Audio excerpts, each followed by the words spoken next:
Đâu là việc quan trọng nhất đời người? Không ai có thể quay ngược thời gian, nhưng bất cứ ai đều có thể bắt đầu từ hôm nay và tạo ra kết thúc mới. Người xưa dạy rằng, một người cho dù là sống ở đâu, làm việc gì, thì đều nên làm trước hết và quan trọng nhất là phải làm người, rồi sau đó mới là làm việc. Người ta cũng dí rằng, làm người là một môn học mà có dùng cả cuộc đời cũng không học hết được. Nhưng chỉ cần bạn nguyện ý thì ngày hôm nay bạn sẽ tốt hơn ngày hôm qua, ngày mai sẽ tốt hơn ngày hôm nay. Dần dần bạn sẽ trở thành một người có tu dưỡng. Đừng tự cho mình tài giỏi hơn người. Người ta nói rằng trên bầu trời còn có bầu trời khác.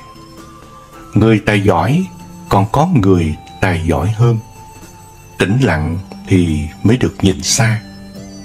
Nếu một người trong tâm cùng lúc nào cũng tự cao tự đại, so sánh với người này người khác, thì sao có thể tĩnh tại mà nhìn xa được? Một người tài đức ra sao, giỏi giang như thế nào, không cần bản thân nói ra thì người khác cũng sẽ tự biết. Người khiêm tốn thì luôn luôn được lòng người. Không tự cho mình tài giỏi hơn người là một loại khiêm tốn, là thể hiện của một người có trí tuệ. Đừng tùy tiện hứa hẹn, phán xét. Có câu rằng, gieo hành vi gặt thói quen, gieo thói quen gặt tính cách, gieo tính cách gặt vận mệnh. Cho nên thói quen tạo nên con người.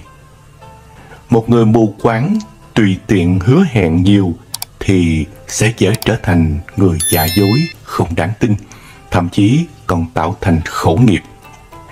Một sự việc, một hành động của một người nào đó rất có thể thực hư, không như những gì mà chúng ta nhìn thấy. Cho nên nhiều lúc tưởng là tốt mà chưa phải là tốt, tưởng là xấu mà chưa phải là xấu. Đừng vội vàng tùy tiện phán xét người khác. Nếu không, có thể điều mà chúng ta nhận được sẽ là sự thống khổ trong hối hận. Đừng mất thời gian với những đối tượng sai lầm. Cuộc sống quá ngắn ngủi. Bạn không nên dành thời gian với những người chỉ biết hút cạn nguồn hạnh phúc của mình. Nếu ai đó muốn bạn có mặt trong cuộc sống của họ, họ sẽ tự dành ra chỗ cho bạn. Bạn không phải đấu tranh để giành giật lấy một vị trí nào cả. Đừng bao giờ ép mình vào mối quan hệ với những người coi thường giá trị của bạn. Và hãy nhớ, những người bạn thực sự của bạn không phải là những người ở bên cạnh khi bạn thành công, mà là những người ở bên bạn khi bạn gặp khó khăn. Đừng nói dối bản thân. Bạn có thể nói dối người khác, nhưng bạn không thể nói dối chính bản thân mình. Cuộc sống của chúng ta chỉ tiến bộ khi chúng ta nắm bắt các cơ hội. Cơ hội đầu tiên cũng là rất khó khăn nhất mà chúng ta có thể nắm bắt lấy là trung thực với chính mình. Đừng trách móc bản thân vì những sai lầm đã qua. Có thể chúng ta yêu nhầm người và đau khổ về những điều không xứng đáng. Nhưng dù mọi việc có tồi tệ đến mức nào, thì cũng có một điều chắc chắn: sai lầm giúp chúng ta tìm được đúng người, đúng thứ phù hợp với chúng ta. Chúng ta ai cũng có những sai lầm, khó khăn, thậm chí là những hối tiếc trong quá khứ. Nhưng bạn không phải là sai lầm, khó khăn của mình. Và ngay lúc này đây, bạn có trong tay một sức mạnh để xây dựng hiện tại và tương lai của mình. Mỗi một điều từng xảy ra trong cuộc sống của bạn đều góp phần chuẩn bị cho bạn đón nhận một khoảnh khắc mới chưa đến. Đừng tùy tiện làm phiền người khác. Trong mắt bạn có thể đó là một loại đau khổ, nhưng đối với họ, đó lại là cả một niềm hạnh phúc to lớn. Cho nên đừng tùy tiện nhìn nhận người khác theo con mắt chủ quan của mình, bởi vì rất có thể bạn đang làm phiền đến họ. Nếu có thể xem bản thân mình là một người khác, bạn sẽ giảm bớt được nỗi thống khổ mình đang chịu. Nếu xem người khác là mình, bạn sẽ biết đồng cảm với nỗi bất hạnh của người khác, thông hiểu hơn về họ. Nếu bạn xem họ là họ, thì sẽ biết tôn trọng sự độc lập, không xâm phạm người khác. Nếu xem mình là mình, thì sẽ quý trọng bản thân, vui vẻ sống. Có thể được hiểu người khác chính là một loại trí tuệ. Có thể được người khác hiểu mình thì đó là một loại hạnh phúc. Có thể tự mình hiểu mình thì đó mới là người tài đức. Đừng giễu cợt châm chọc người khác. Làm tổn thương nhân cách người khác thì có thể vui vẻ nhất thời, nhưng sẽ mang vết thương suốt đời. Trên thế giới này, sinh mệnh vốn là dựa vào nhau để sinh tồn, cho nên ai cũng cần phải học được biết ơn. Chúng ta cảm ơn thiên nhiên đã ban phúc, cảm ơn cha mẹ đã dưỡng dục, cảm ơn sự bình yên của xã hội, cảm ơn hương vị của đồ ăn, cảm ơn sự ấm áp của quần áo, cảm ơn nghịch cảnh. Đừng giữ mãi những hằn học. Đừng sống với những điều mà bạn ghét. Bạn sẽ tự làm đau bản thân mình hơn là những việc người bạn ghét đã làm. Tha thứ không phải là việc nói những gì bạn làm thì ổn đối với tôi, mà là nói tôi sẽ không để hạnh phúc của mình bị hủy hoại bởi những gì mà anh đã gây ra cho tôi. Tha thứ là câu trả lời cho việc buông tay, đi tìm bình an và giải phóng bản thân bạn. Và hãy nhớ, tha thứ không chỉ dành cho người khác, nó còn dành cho chính bạn. Hãy tha thứ cho bản thân, tiếp tục sống và cố gắng hơn nữa trong tương lai. Đừng bỏ qua điều kỳ diệu của những khoảnh khắc nhỏ nhoi. Hãy tận hưởng những điều nhỏ nhoi nhất, bởi biết đâu một ngày nào đó nhìn lại, bạn sẽ thấy đó là điều vô cùng ý nghĩa với mình. Phần tốt đẹp nhất trong cuộc sống của bạn sẽ là những khoảnh khắc nhỏ bé, không tên mà bạn đã dành mỉm cười cùng với ai đó quan trọng với bạn. Đừng đổ lỗi cho người khác về rắc rối của bạn. Khả năng thực hiện được ước mơ của bạn tỷ lệ thuận với khả năng bạn tự nhận trách nhiệm cho cuộc sống của mình. Khi trách cứ người khác vì những gì bạn đang trải qua, nghĩa là bạn đang chối bỏ trách nhiệm. Bạn đang trao cho người khác quyền kiểm soát phần cuộc sống đó của mình. Đừng ức hiếp người yếu hơn mình. Đồng cảm với người yếu hơn mình là một loại đức hạnh, một loại cảnh giới, một loại hài hòa. Một người tâm lý khỏe mạnh thì mới có một thân thể khỏe mạnh. Người có một phần độ lượng thì sẽ có nhiều thêm một phần khí chất. Người có nhiều thêm một phần khí chất thì sẽ có thêm nhiều một phần nhân duyên. Càng có nhiều thêm một phần sự nghiệp, tích thiện thành đức, tu thân dưỡng tính. Đừng tự khép kín bản thân. Giúp đỡ người khác là một loại cao thượng, hiểu cho người khác là một loại độ lượng, tha thứ lỗi lầm của người khác là một loại đạo đức vô cùng cao đẹp. Khi xảy ra việc gì, đừng tự khép kín bản thân mình. Hãy mở lòng đi làm những việc này để thành tựu bản thân mình và thành tựu người khác. Đừng lo lắng quá nhiều. Lo lắng sẽ không giúp giải thoát các gánh nặng của ngày mai, nhưng nó sẽ tước bỏ đi niềm vui của ngày hôm nay. Một cách để bạn có thể kiểm tra xem có nên mất công suy nghĩ về những điều đó hay không là tự đặt cho mình câu hỏi này: điều này có quan trọng gì nữa không trong 1 năm tiếp theo, 3 năm tiếp theo, 5 năm tiếp theo? Nếu câu trả lời là không thì nó không đáng để bạn bận tâm đâu. Đừng là người vô ơn. Dù bạn đang ở hoàn cảnh tốt đẹp hay tồi tệ, hãy thức dậy mỗi ngày với niềm biết ơn cuộc sống của mình.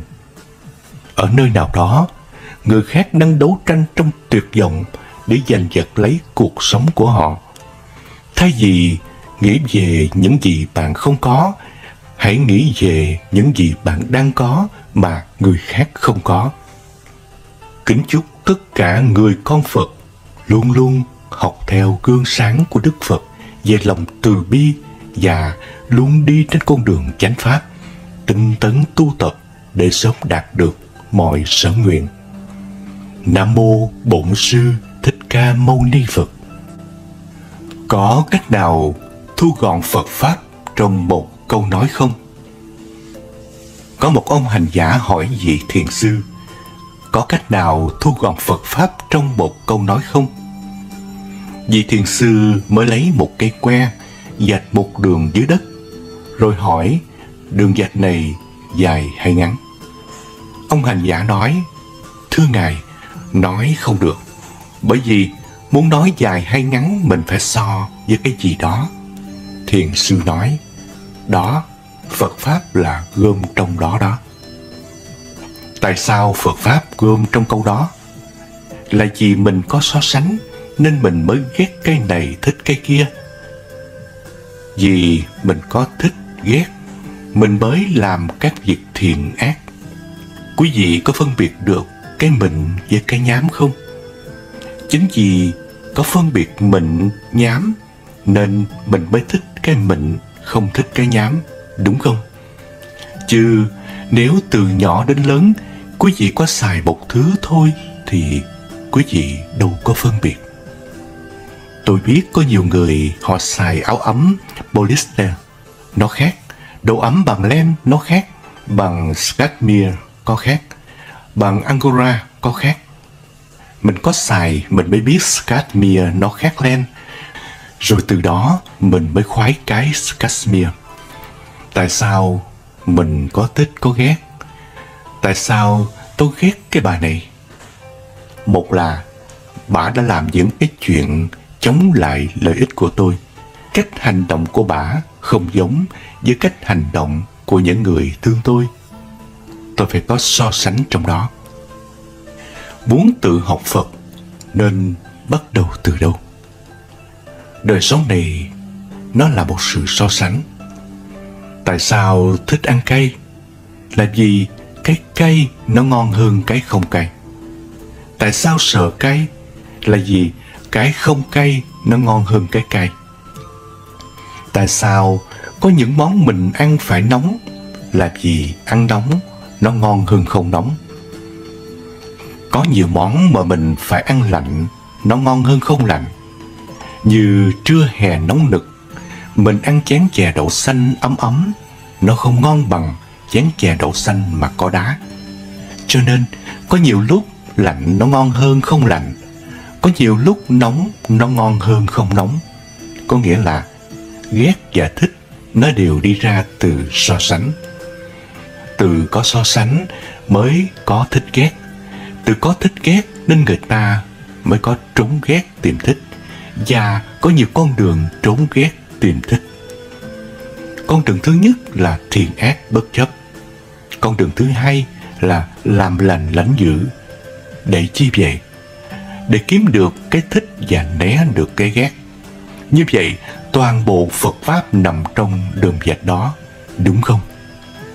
Phật Pháp vi diệu. Nhờ cô Đoàn Như Ý, giáo viên trường Chu Văn An, kể tôi nghe về tấm gương nghị lực phi thường và nhân hậu vượt qua bệnh tật hiểm nghèo nhờ trì chú tụng kinh làm công quả từ thiện.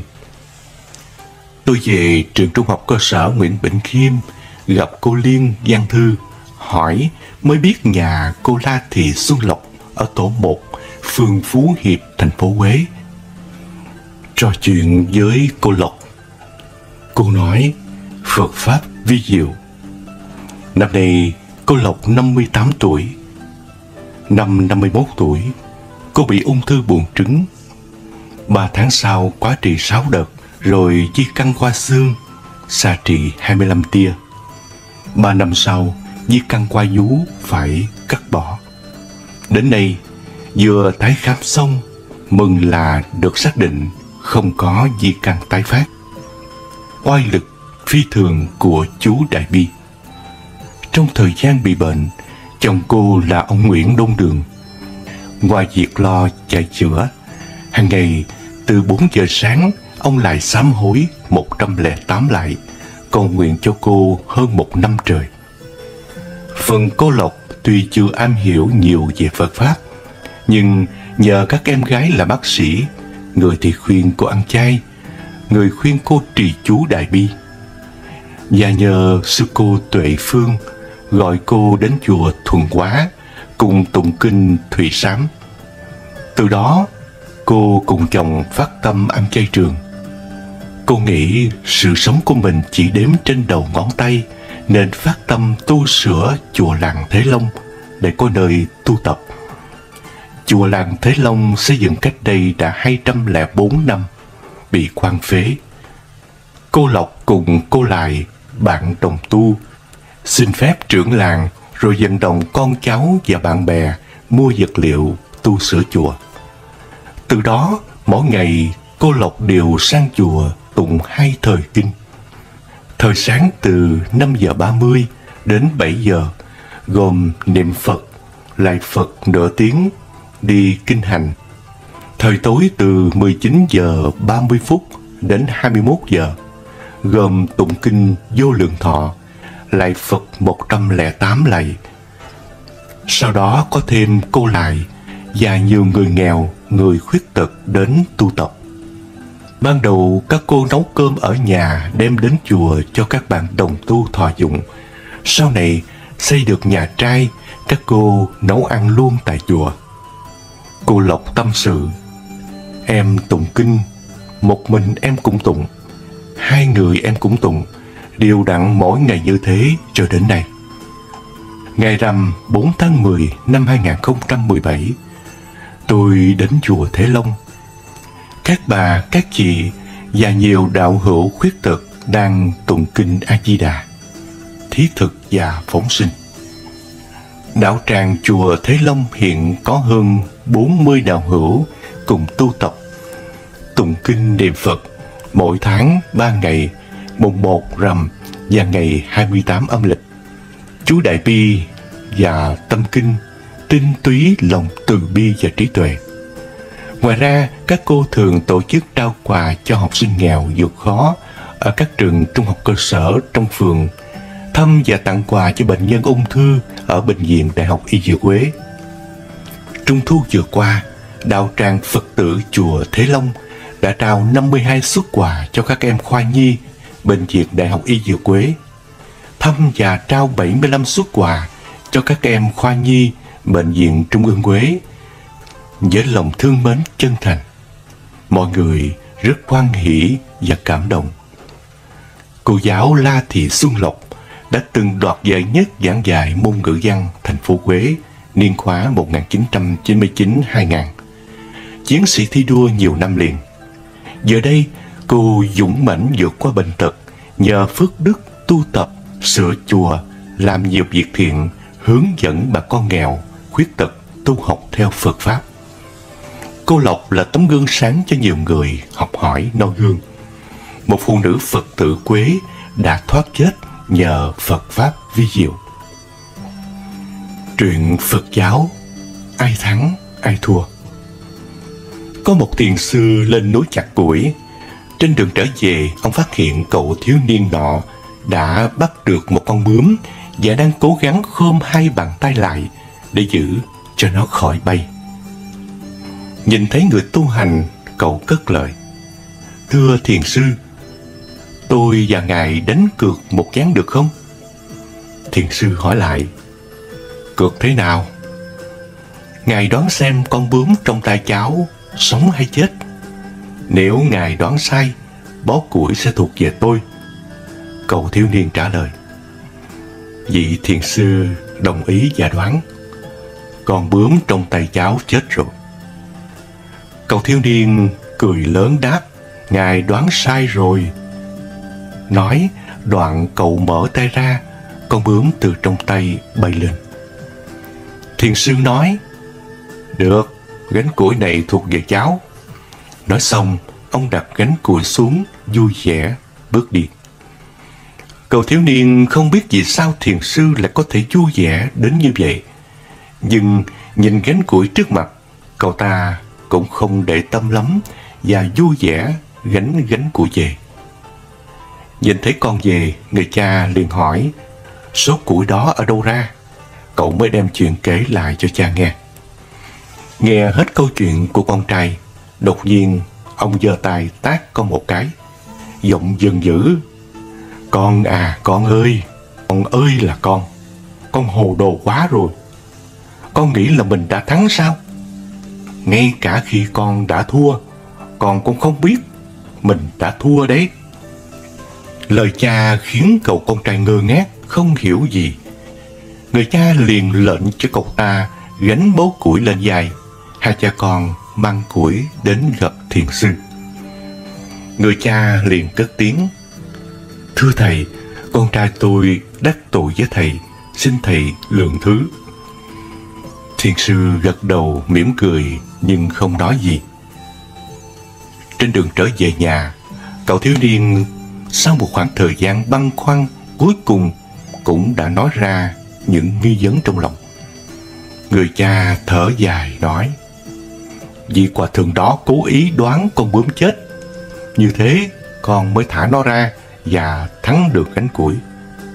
Nếu ông ấy nói con bướm còn sống, con sẽ bóp chết con bướm và con cũng sẽ thắng cược. Con cho rằng vị hòa thượng đó không biết con tính toán gì hay sao? Người ta thua một bó củi, nhưng vì thứ giá trị hơn rất nhiều, đó là từ bi. Còn con đã thua, đã để mất thứ quý giá đó mà chẳng hề hay biết. Câu chuyện có thể rất đơn giản, nhưng đó là bài học cho chúng ta trong cuộc sống. Thắng thua thành bại là chuyện thường xuyên dày dò cuộc sống của con người. Có những lúc chúng ta tự cho rằng mình đã thắng, nhưng trên thực tế có khi chúng ta đã mất nhiều thứ quý giá mà chẳng hề hay biết. Lòng từ bi là một giá trị quan trọng trong cuộc sống. Nó mang đến sự thông cảm và lòng nhân ái đối với mọi người xung quanh chúng ta. Ý nghĩa của lòng từ bi không chỉ dừng lại ở việc giúp đỡ người khác, mà còn đem lại niềm an ủi và hạnh phúc cho chính bản thân.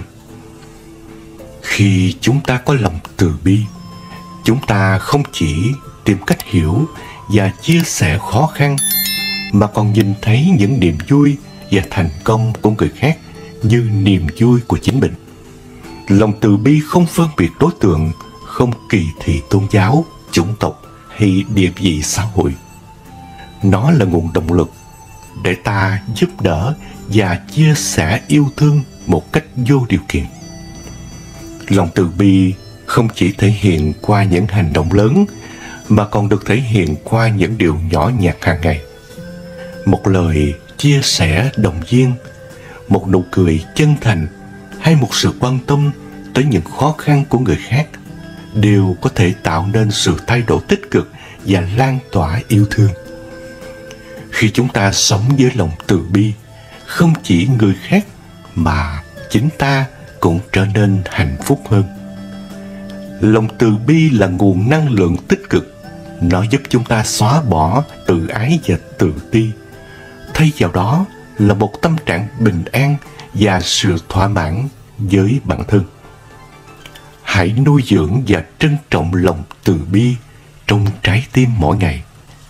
Đó là một món quà tuyệt vời mà chúng ta có thể mang đến cho thế giới này. Bằng cách sống với lòng từ bi, chúng ta có thể góp phần xây dựng một xã hội tốt đẹp hơn, nơi mà tình yêu và sự chia sẻ thịnh vượng. Đức Phật chỉ ra 5 đặc điểm người mang mệnh khổ. Có những lần bạn gặp một người ăn xin, nhưng tấm lòng của họ rất thơm thảo. Dù bản thân đang là một người rất khó khăn, nhưng vẫn sẵn lòng chia sẻ phần đồ ăn mình đang có trên tay cho một người khác. Bạn sẽ tự hỏi tại sao họ tốt như vậy mà vẫn khổ cực. Từ tốt mà chúng ta vẫn hiểu đang quá chung chung, vì cũng chính người làm việc tốt với bạn nhưng lại đã và đang đi hại người khác. Đức Phật đã chỉ ra những đặc điểm người mang mệnh khổ sau đây để bạn tự nhắc nhở bản thân và tìm cách phòng tránh. Thứ nhất, kẻ quên đi chữ hiếu. Nếu bản thân đang rơi vào cảnh khổ, đừng chỉ dừng lại ở việc cố gắng kiếm tiền để thoát nghèo, mà quên đi việc hiếu thuận cha mẹ, vì chắc chắn số tiền bạn kiếm chẳng được là bao.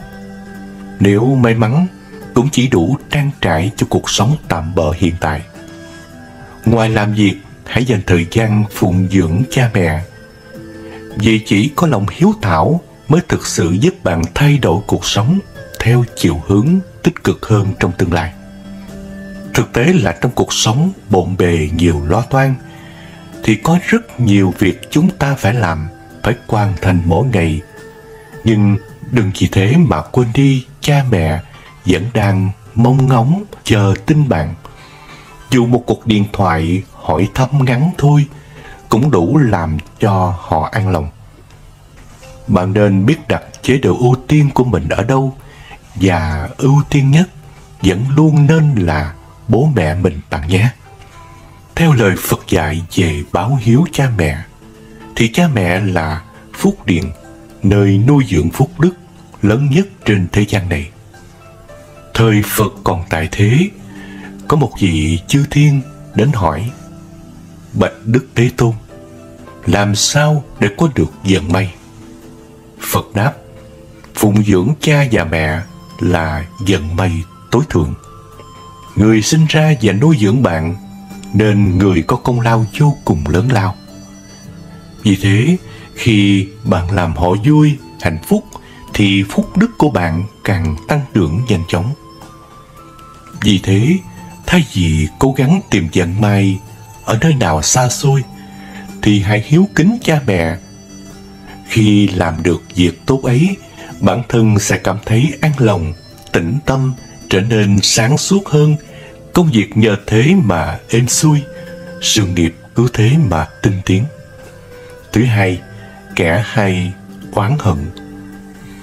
Có những người đeo đầy vàng ngọc kim cương, nhưng tại sao họ vẫn cảm thấy khổ sở với cuộc sống hiện tại?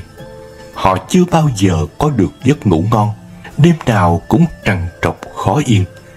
Thực ra, mệnh khổ của họ nằm ở trong tâm, nhưng họ đâu có biết.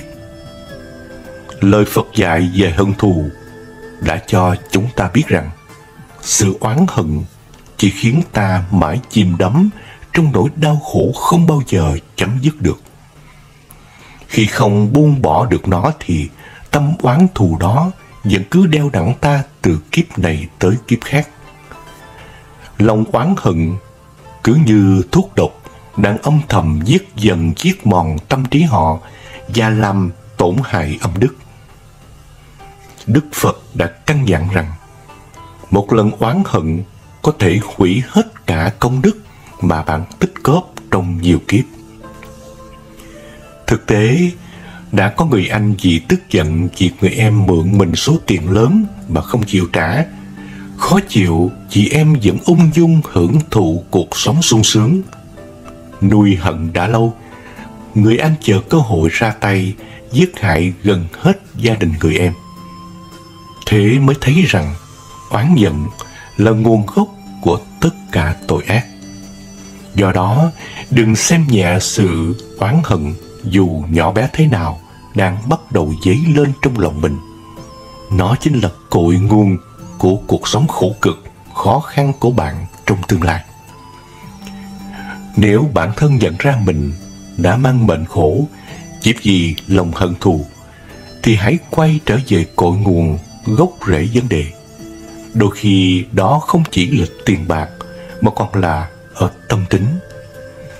Nhận thức rõ hận thù sẽ làm con người tràn ngập khổ đau, dẫn dắt chúng ta ngày càng xa rời cuộc sống an lạc. Vì vậy, quá giải hận thù, sống từ bi, hỷ xả, để tâm được an vui, rồi may mắn sẽ ghé thăm cuộc sống của bạn. Khi muốn nổi giận với ai đó, Hãy kiềm chế để đừng nói ra những lời nặng nề, gay gắt hay phản ứng trong cơn thịnh nộ. Thay vào đó, hít dài hơi thở thật sâu, tự trấn tĩnh rồi dịu xuống, tìm cách hóa giải nó trong tâm trí của mình. Thứ ba, kẻ sống vô ơn. Theo lời Phật dạy về lòng biết ơn, trân trọng thứ mình đang có, bạn sẽ có nhiều hơn.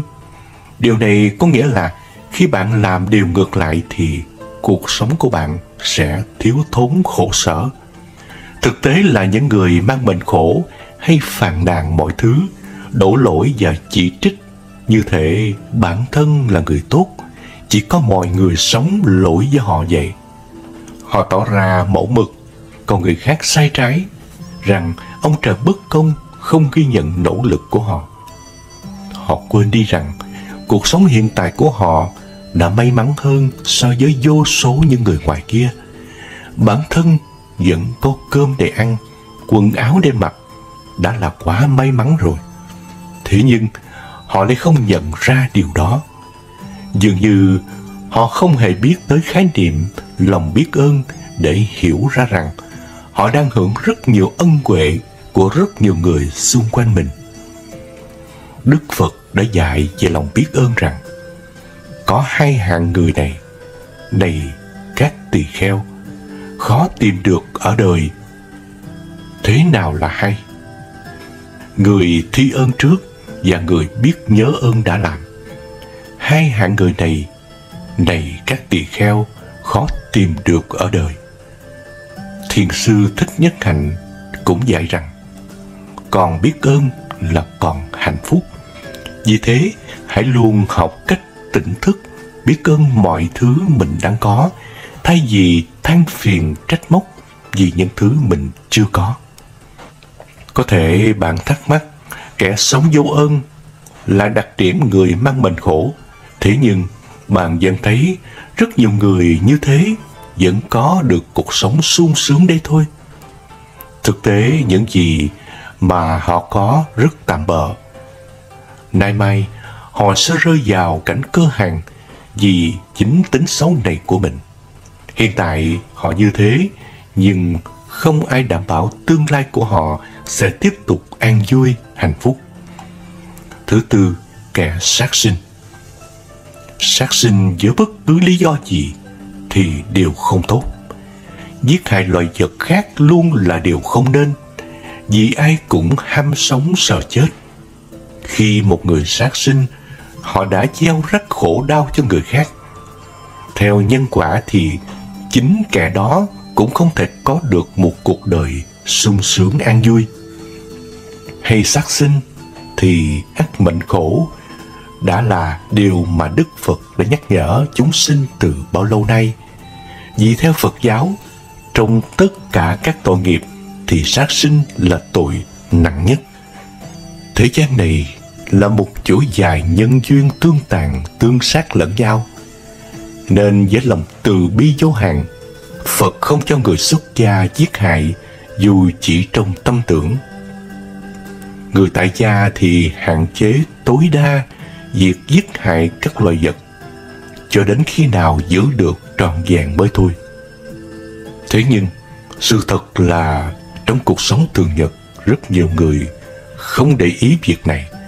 Họ thường chọn những công việc gây hại tới nhiều loài vật khác và cho rằng bản thân cần phải mưu sinh. Dường như họ đã có nghiệp phải dính mắc vào đó nên không thể thoát ra được. Hơn nữa, họ cũng không đủ trí để nhận ra điểm sai của mình ở đâu cho đến khi tai họa ập đến.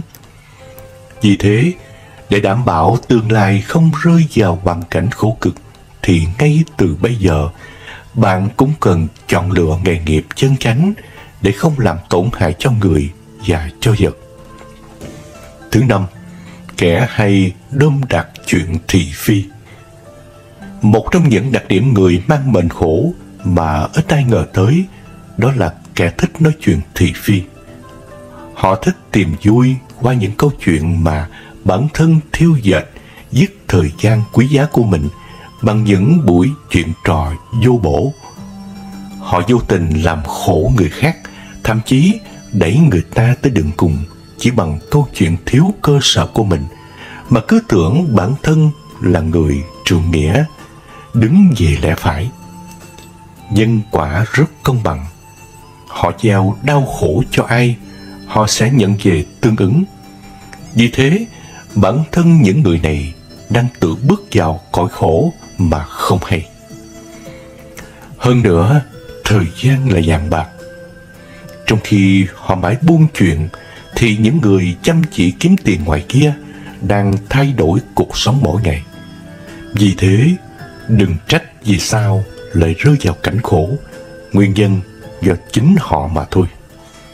Đức Thế Tôn từng căn dặn đệ tử của mình cần nỗ lực tinh hóa khẩu nghiệp bằng cách không nói lời bịa đặt để gây đau khổ cho con người. Thay vào đó, ta nên chọn lời thiện lành, mang lại sự lợi ích an lạc cho mình và cho nhiều người. Được như vậy, lời nói trong giao tiếp giữa mọi người trên cuộc đời này sẽ tạo nên môi trường sống thương yêu, hiểu biết, hòa hợp, an vui. Để lời nói có giá trị, Phật dạy: thành tựu 5 chi phần. Này các tỳ kheo, các lời là thiện thuyết, không phải ác thuyết, không có phạm lỗi và không bị những người có trí chỉ trích. Thế nào là 5? Nói đúng thời, nói đúng sự thật, nói lời nhu hòa, nói lời liên hệ đến lợi ích, nói với từ tâm. Có thể thấy, dù bản thân có mang những đặc điểm trên, thì chính ta vẫn có thể tìm cách thay đổi. Chỉ cần làm ngược lại những đặc điểm này, ta sẽ không phải rơi vào cảnh khổ. Hãy ý thức bản thân rèn luyện từng ngày, từng giờ. Vì chỉ có như thế mới giúp cho vận mệnh được thay đổi, dần dần phước đức trí tuệ tăng trưởng nhiều lên, và sẽ có ngày ta có được cuộc sống như mơ. Quý nhân của bạn là ai? Người cho bạn mượn tiền trong lúc khó khăn. Người sẵn sàng đứng ra giúp đỡ cho chúng ta mượn tiền khi gặp khó khăn, không có nghĩa là họ thực sự giàu có và dư dả, mà thực sự là họ vì tình cảm chân thành thực sự muốn giúp đỡ chúng ta vượt qua khó khăn. Đối với họ, tiền bạc không phải không quan trọng, mà họ coi tấm chân tình quan trọng hơn tất cả. Vì thế, thứ họ cho chúng ta mượn không chỉ là tiền tài, vật chất, mà còn gửi gắm tình cảm, lòng tin nơi bạn. Người sẵn sàng chỉ ra lỗi lầm của bạn. Người muốn bạn tiến bộ chính là người thương bạn. Đừng nên hiểu lầm rằng họ đang bắt lỗi sai hay không tôn trọng bạn. Bởi khi thấy bạn mắc lỗi, họ thực sự cũng đang rất sốt ruột. Lời thật đôi khi sẽ khó nghe, nhưng lại khiến ta tỉnh ngộ. Và chỉ có người muốn tác thành cho bạn mới không cố kỵ mà thẳng thắn góp ý. Họ không phải không sợ mất lòng, mà họ muốn tốt cho bạn, coi sự tiến bộ của bạn là ưu tiên. Những người thẳng thắn, bộc trực, sống có trách nhiệm sẽ khiến chúng ta có thể yên tâm đưa lưng cho họ bảo vệ. Vậy nên đừng để vụt mất những người như vậy. Người kéo bạn thoát ra khỏi nghịch cảnh. Khi gặp người tốt đối với chúng ta, đó chính là phúc khí và may mắn của chúng ta. Cho nên nếu bạn rơi vào nghịch cảnh mà có người vẫn chủ động ra tay giúp đỡ, không sợ phải gặp phiền toái mà kéo bạn thoát ra, thì nhất định đó là quý nhân của bạn. Ngoài ra, người cho bạn một con đường hy vọng thì đúng là người có tâm tính tốt và lương thiện. Người hết lòng tuân thủ lời hứa. Thời đại này, vì lợi ích mà tính và nghĩa dường như không còn được nhiều người coi trọng. Vậy nên, Tìm được một người tuân thủ tín nghĩa thì phải quý như vàng. Đó là bởi vì không chỉ họ coi trọng lời hứa với bạn, mà còn coi trọng bạn. Người xưa có câu, lời nói gói vàng. Chữ tín thể hiện sự tôn nghiêm, nghĩa khí và tinh thần trách nhiệm của một người. Người quân tử coi trọng lời hứa. Người như vậy đáng tham giao và đáng giá tin cậy. Người nhân hậu. Chơi với người lành thì cuộc sống thanh tịnh, là bởi vì chính lời nói và việc làm của người ấy sẽ trở thành tấm gương tốt cho bạn, vô hình trung mà ảnh hưởng tốt đến bạn, cho bạn nhân sinh quan và thế giới quan đúng đắn hơn. Đó chính là một loại tài phú vô hình. Người truyền lại kinh nghiệm nhân sinh cho bạn. Không phải ai cũng nguyện ý sẵn sàng chia sẻ kinh nghiệm của bản thân mình cho người khác. Tìm kiến thức không khó, tìm thầy mới khó. Vì vậy, khi ai đó sẵn sàng truyền lại kinh nghiệm cho bạn thì đừng nên xem nhẹ. Bởi họ đang nghĩ cho bạn, muốn bạn có con đường tương lai thuận lợi, thì đơn giản là họ rất coi trọng tài năng của bạn. Người thân. Cha mẹ, người thân không chỉ là quý nhân, mà còn là người có ơn với chúng ta. Ngay cả tình yêu mặn nồng đến mấy, tình bạn thân thiết đến đâu, cũng đều phải có điều kiện mới đến với nhau. Duy chỉ có cha mẹ mới yêu thương con vô điều kiện. Chỉ họ mới có thể nhẫn nại những điều không thể nhẫn, bao dung những điều gần như người ngoài không thể bao dung với chúng ta. Nhưng đôi khi vì một phút nóng giận nhất thời, hay vì những dục vọng cá nhân, mà chúng ta làm các bậc sinh thành phải buồn lòng. Thậm chí vì người ngoài mà nổi nóng thất ý với người trong nhà. Không có bất cứ ai ngẫu nhiên xuất hiện trong đường đời của chúng ta. Mỗi một người mà chúng ta gặp gỡ đều đại biểu cho một số sự việc. Có lẽ họ cần xuất hiện để dạy cho chúng ta biết điều gì đó, hoặc sẽ giúp đỡ chúng ta nhận ra điều gì đó. Trong cuộc sống, gặp được quý nhân là một điều may mắn. Có thể thành quý nhân của người khác thì quả là đáng quý. Lại có thể là quý nhân của chính mình thì còn gì tuyệt vời hơn.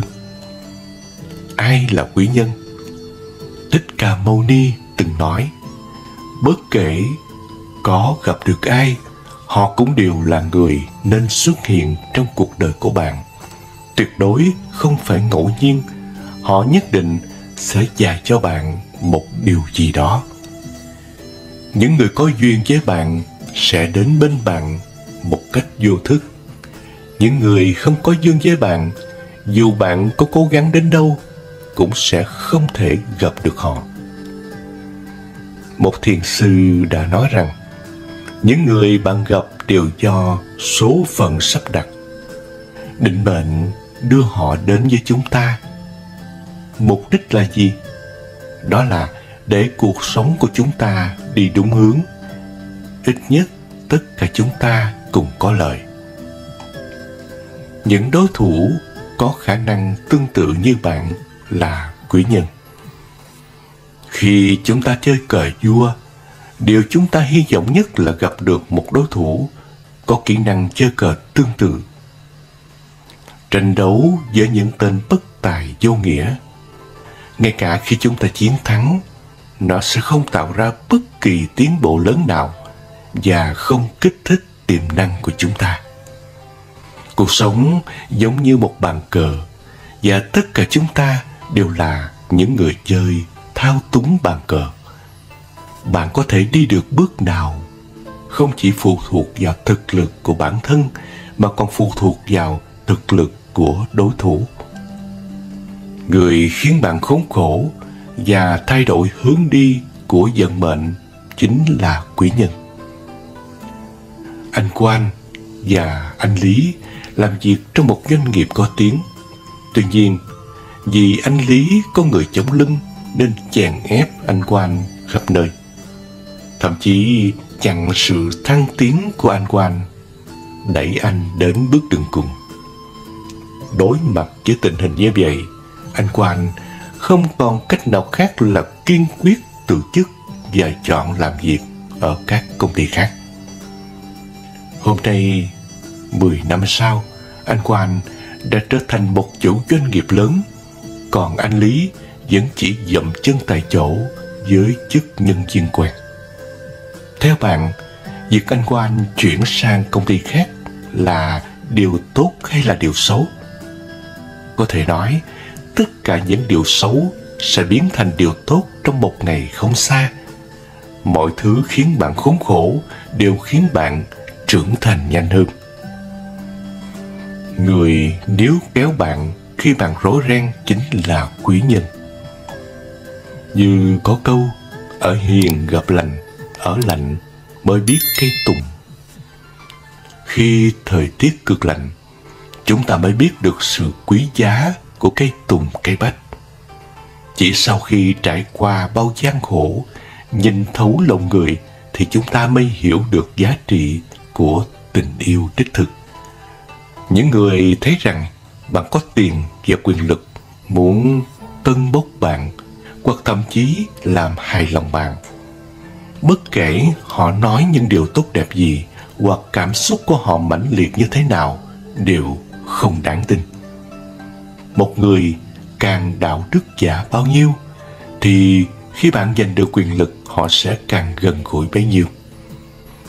Điều chúng ta cần chú ý không phải là những người đến với chúng ta khi chúng ta đang nắm quyền, mà là những quý nhân chủ động ra tay giúp đỡ khi chúng ta gặp khó khăn.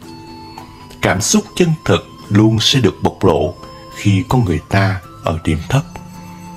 Chỉ có tình cảm chân chính trong nghịch cảnh mới đáng trân quý cả đời. Những người hiểu bạn là quý nhân. Một người hiểu bạn có thể mang lại một mối quan hệ với sự thoải mái và an tâm. Trên mạng họ truyền tai nhau câu nói như thế này: điều tuyệt vời nhất trên thế gian này chính là được chia sẻ những điều tuyệt vời và cảm động nhất với người thực sự hiểu mình. Người với người, thứ có được nhất chính là thấu hiểu nhau. Trong Hồng Lâu Mộng, tình cảm giữa Lâm Đại Ngọc và Giả Bảo Ngọc là mối tình khiến người khác ghen tị. Giữa họ chưa thể nhắc tới chữ yêu, nhưng bạn có thể cảm nhận được chữ hiểu giữa hai con người ấy. Bảo Ngọc và Đại Ngọc giận dỗi nhau. Bảo Ngọc vội vàng nói: nghe ta nói một câu nữa thôi. Đại Ngọc vừa lau nước mắt, vừa đẩy Bảo Ngọc ra, rồi nói: có gì mà phải nói, lời của Bảo Ngọc cô sớm đã hiểu rồi. Không cần nói, đối phương cũng đều hiểu. Nó cần tới biết bao sự thấu hiểu và cảm thông sâu sắc trong tâm hồn giữa hai con người. Thực ra không khó để hiểu vì sao Bảo Ngọc và Đại Ngọc lại hợp nhau tới như vậy. Đó là bởi vì trong tất cả các nhân vật, chỉ mình Đại Ngọc không ép Bảo Ngọc đi theo con đường công danh. Cũng chỉ có mình Đại Ngọc cảm nhận được nét tính cách và cái phẩm chất có khuynh hướng đơn giản, không muốn bó buộc dưới áp lực của Bảo Ngọc. Có lẽ một tình yêu đẹp cũng chỉ cần có vậy. Hai ta thấu hiểu nhau, không cần phải ra sức giải thích hay ép mình thành một người khác chỉ để làm hài lòng đối phương. Chúng ta có thể đơn thuần và thoải mái là chính mình trong mắt đối phương, nhưng đồng thời cũng khiến đối phương cảm thấy tự tại và vui vẻ. Trên thế gian này có một người hiểu bạn, đó là điều hạnh phúc nhất.